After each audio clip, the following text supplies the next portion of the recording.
Hello guys எல்லோரும் எப்படி இருக்கீங்க? நம்ம இப்போ எங்கே போயிட்டுருக்கோம்னு பார்த்தீங்கன்னா, பெங்களூரில் கியூ மேங்கோ அப்படின்னு ஒரு பிளேஸுக்கு தான் போயிட்டுருக்கோம். ஸோ இந்த vlog வந்து நான் போன ட்ரிப் எப்படி இருந்துச்சு அப்படின்றத பற்றி தான். ஸோ வாங்க பார்க்கலாம். ஆப்வியஸ்லி எல்லாருமே பண்ணுற மாதிரி நாங்களும் டான்ஸில் தான் ஸ்டார்ட் பண்ணி ஜாலியாக போயிட்டுருந்தோம். என் பிளேஸ்லேருந்து அது ரொம்ப தூரம் இல்லை, 2 hours தான் ட்ராவல். ஸோ நாங்கள் வந்து 6:30க்கு லீவ் பண்ணி 9:30க்கெலாம் நாங்கள் அங்கே ரீச் ஆகிட்டோம். என்னதான் 9:30க்கு ரீச் ஆனாலுமே எப்போவுமே 8:30க்கு சாப்பிட்டு பழகிட்டு ரொம்ப பசி வந்துருச்சு. அதுவும் டான்ஸ் ஆடி ரொம்ப டயர்ட் ஆயிடுச்சு. போய் சாப்பிட்டா போதும்னு இருந்துச்சு. ஆனால் உள்ளே போய் என்ட்ரி ஆனதுமே அந்த நேச்சர் அழகு பார்த்து பசி கூட மறந்து போயிடுச்சு. ஈவன் நடந்து போகிற பாதையிலிருந்து நம்ம விளையாடுற பிளேஸ் வரைக்கும் எல்லாமே வந்து ரொம்ப அழகாக இருந்துச்சு. கியூ மேங்கோவில் நைட் ஸ்டேவும் இருக்குது, அப்படி நார்மலாக ஒன் டே விளையாடிட்டு வீட்டுக்கு போகிற மாதிரியும் இருக்குது. ஸோ அதுக்காக தான் அந்த டென்ட்ஸ்லாம் வச்சுருந்தாங்க. கொஞ்ச நேரம் கழித்து பார்த்தா என் டீம் பின்னாடியே காணோம். அப்புறம் என் டீம் தொலைஞ்சு போயிட்டாங்க. நான் நல்லா தான் இருந்தேன். அப்புறம் நான் நேராக சாப்பிட வந்துட்டேன். அதுக்கப்புறமா டீமையும் கண்டுபிடிச்சாச்சு. அப்புறம் போட்டிங் போகலாம் அப்படின்னு சொல்லி நாங்கள் லேக்கிட்டேயும் வந்தோம். கியூ மேங்கோ பக்கத்தில் ஒரு பெரிய லேக் இருக்குது. அந்த இடத்துல நம்ம போட்டிங் கூட பண்ணலாம். ஆனால் அந்த டைமில் வந்து போட்டிங் அவைலபிள் இல்லை அப்படின்னு சொல்லிட்டாங்க. லேட்டராக தான் வரணும்னு சொல்லி மறுபடியும் என்ட்ரன்ஸ் கிட்டே போனோம். அப்போ தான் நோட்டீஸ் பண்ணேன், அங்கே புத்தர் சிலை அழகாக வச்சுருந்தாங்க. சரி ஜிப்லைன் போகலாம் அப்படின்னு போகும்போது அங்கே ஒரு பெரிய க்யூ இருந்துச்சு. நீங்களே பார்த்தீங்கன்னா தெரியும். அந்த க்யூவில் யாருப்பா நிற்கிறதுன்னு சொல்லி நான் வந்து கரும்பு ஜூஸ் குடிச்சிட்ருந்தேன். ஸோ நல்லா குடிச்சிட்டு தெம்ப விளையாடலான்னு சொல்லி போனேன். போனால் அந்த எக்ஸ்பீரியன்ஸ் ஸ்டார்டிங் வந்து நான் பயங்கரமாக கற்றுனாலுமே போக போக அது ரொம்ப அழகாக இருந்துச்சு. அண்ட் எனக்கும் அந்த வியூ ரொம்ப பிடிச்சிருந்துச்சு. அண்ட் நான் அதை நல்லாவே என்ஜாய் பண்ணேன். அது என்னன்னு தெரில, சின்ன வயசுலேருந்து ஒரு டீமோடு ஒத்து போகிற பழக்கமே எனக்கு இல்லைன்னு நினைக்கிறேன்.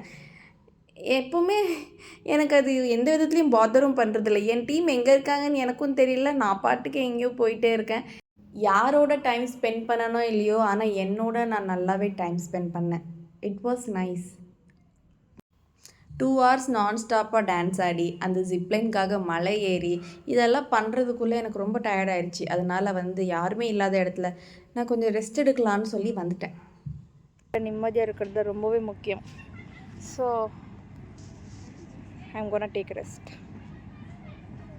போட்டிங்கில் வந்து ஃபோன்லாம் அலௌட் இல்லைன்னு சொல்லிட்டாங்க. ஏன்னா மேபி ஃபோனில் கீழே விழுந்துச்சுன்னா அது அவங்க பொறுப்பாக்க முடியாது.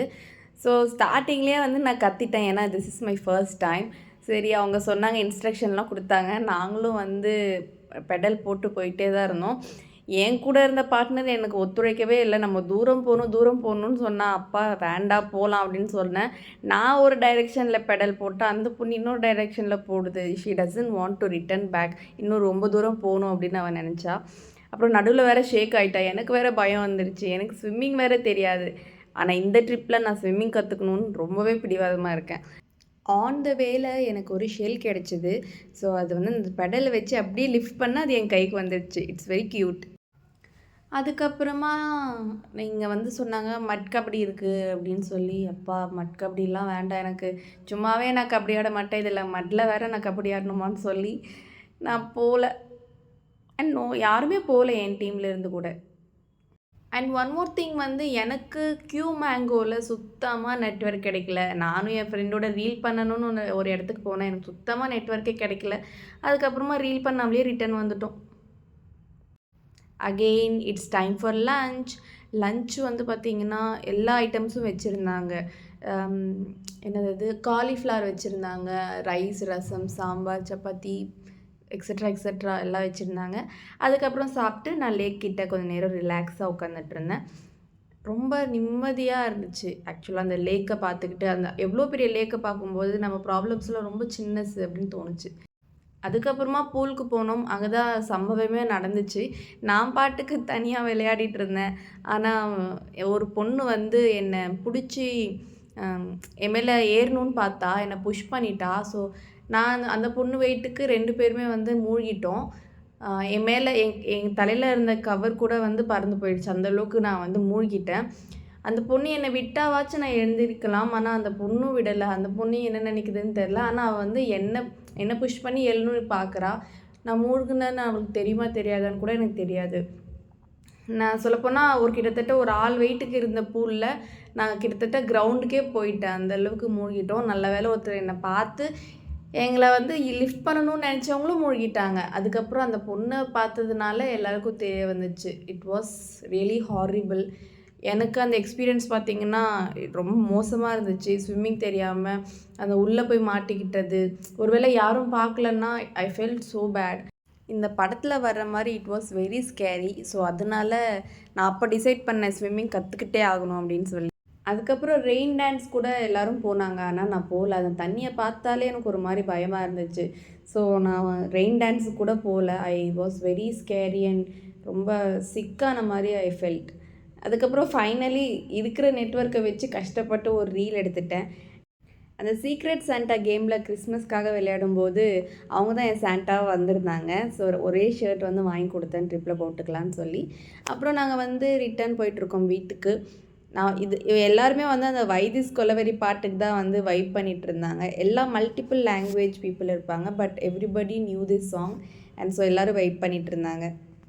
அண்ட் எல்லாருக்கும் ஒன்று சொல்லிக்கணும்னு நினைக்கிறேன். அந்த பூலில் நடந்ததுக்கு நான் அந்த பொண்ணை ப்ளேம் பண்ணணும்னு நினைக்கல.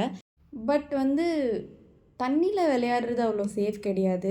ஸோ நீங்களும் வந்து ரொம்ப ஃபன்னியாக இருக்கணும் அப்படின்னு சொல்லி கூட எந்த சிச்சுவேஷன்லேயுமே தண்ணியில் விளையாடாதீங்க. மெயினாக ஒருத்தர் மேலே ஏறுறது அந்த மாதிரி பண்ணாதீங்க. பிகாஸ் எப்போ ஸ்லிப் ஆகி என்ன நடக்கும்னே தெரியாது. அது வந்து தண்ணி வந்து it's not an easy thing. It's dangerous sometimes. அதுக்காக தண்ணியில் மட்டும் விளையாடாதீங்க. கேர்ஃபுல்லாக இருங்க. அதுதான் எனக்கு சொல்லிக்கணும். பிகாஸ் எல்லாருமே ஒரு ஒரு ஜாலி வைப்பில் இருப்பாங்க. உங்களுக்கு ஏதாச்சும் ஒன்று ஆனால் கூட யாரும் பார்ப்பாங்களா இல்லையான்னு கூட தெரியாது. So please be careful. And this was my trip. எனக்கு வந்து கியூ மேங்கோ ரொம்பவே பிடிச்சிருந்துச்சு. கொஞ்சம் நான் ரொம்ப லோவாக ஃபீல் பண்ணிகிட்டு இருந்தேன். எனக்கு கொஞ்சம் ஒரு மைண்ட் ஃப்ரெஷ்னஸ் கொடுத்துச்சு. நீங்களும் போகணுன்னா கண்டிப்பாக போகலாம். It was a nice experience. இந்த வீடியோ பிடிச்சிருந்துச்சுன்னா மறக்காமல் இந்த வீடியோக்கு ஒரு லைக் போட்டு விட்டுருங்க. அண்ட் ரொம்ப நாளாக வந்து ட்ரிப் போகணுன்னு நினைக்கிறவங்க ஃப்ரெண்ட்ஸ்க்கும் இந்த வீடியோ ஷேர் பண்ணுங்கள். அண்ட் இதே மாதிரி நிறைய வீடியோஸ் வேணும்னு நீங்கள் ஆசைப்பட்டீங்கன்னா நம்மளோட ஓகே கண்மணி சேனலை மறக்காமல் சப்ஸ்கிரைப் பண்ணிடுங்க. அண்ட் நோட்டிஃபிகேஷனும் ஆன் பண்ணி வச்சுக்கோங்க. Bye bye.